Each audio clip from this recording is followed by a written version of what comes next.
I just wanted to get your quick thoughts on the crypto space, because you do come across as a bit of a skeptic.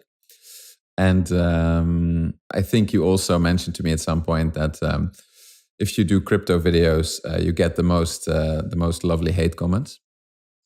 So what is your view on crypto? Well, I actually just find it fascinating. I think the thing that interests me the most about crypto is just that it's opened a conversation as to what does money even mean, and that's kind of a question I've found myself pursuing on my channel. Like there's all sorts of interesting things. I made a video about John Law, the sort of I don't know if you come the inventor of paper money and also the Mississippi Company. He's kind of a fascinating person, but it's a very interesting thing to look at the world when it went from this idea of using gold coin or precious metals to using paper money. And it's fascinating in that the problem, Europe had quite a problem at the time, at least England, France, many of the countries had this problem of there not being enough coin to go around. And so essentially commerce was grinding to a halt because there wasn't a good means of exchange. And so John Law came up with a bunch of different ideas, eventually settling on at first kind of gold-backed paper currency in France. And when this money became available, there was a huge economic boom in France. And by that, I don't mean like people spending money on frivolous things, but like big engineering projects, bridges, all sorts of things were built because there was a means for people to both, to sort of save your work, which is kind of what money does. It allows you to work today, but to sort of store the benefit of that work for another point in time. And so it's interesting that when people have an ability to do that, they tend to be more productive. So we had this huge burst in productivity in France, but then of course, we kind of ran into rather quickly because it was all new. There was sort of, excessive speculation, too much money was printed and it all went to zero. But it was a fascinating time in history and an interesting experiment. So that's one thought on money. We equally then can look at things like the wildcat banking era in the United States, where there were all sorts of private currencies. And actually, the idea of private currencies has been around for an awfully long time. Yeah. And seems to kind of work. Like it's what's interesting about this stuff is that it all, to a certain extent, depends on faith and on trust. And the final example that sort of fascinates me that I tie into crypto is in the I think it was in 1970 in Ireland. For about a year and a half, all of the banks shut down. They all went on strike. So the country was running with no banking system whatsoever. And so that any economist would look at this and kind of think, well, the entire nation, the entire economic system will collapse in a couple of weeks. While instead, for over a year, things not only did they kind of go along as normal, but the economy actually grew. And it was largely because the local pubs just took people's checks and so on. And, the publican knew his customers and he knew kind of who was good credit and who was bad credit. And basically everyone dealt with each other on a system of credit that seemed to kind of work.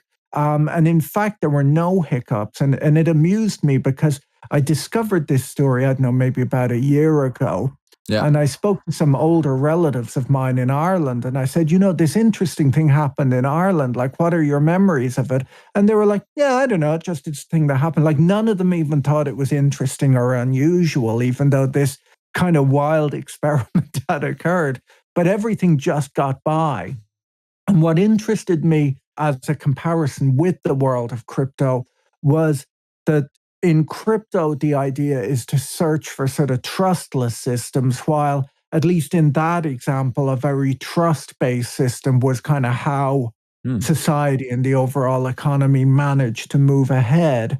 And so I wouldn't necessarily say that I'm anti-crypto. I'm interested in it, and I find it kind of a puzzle, and I find that there's a huge history of very similar things, that occurred throughout history. Even the proof of work idea of crypto slightly fascinates me because now I'm not able to remember the name, but the polished seashell beads. What was it called? Oh, yeah. The Native Americans used them. I forget there's a name for it. Someone will tell us in the comments. Yeah.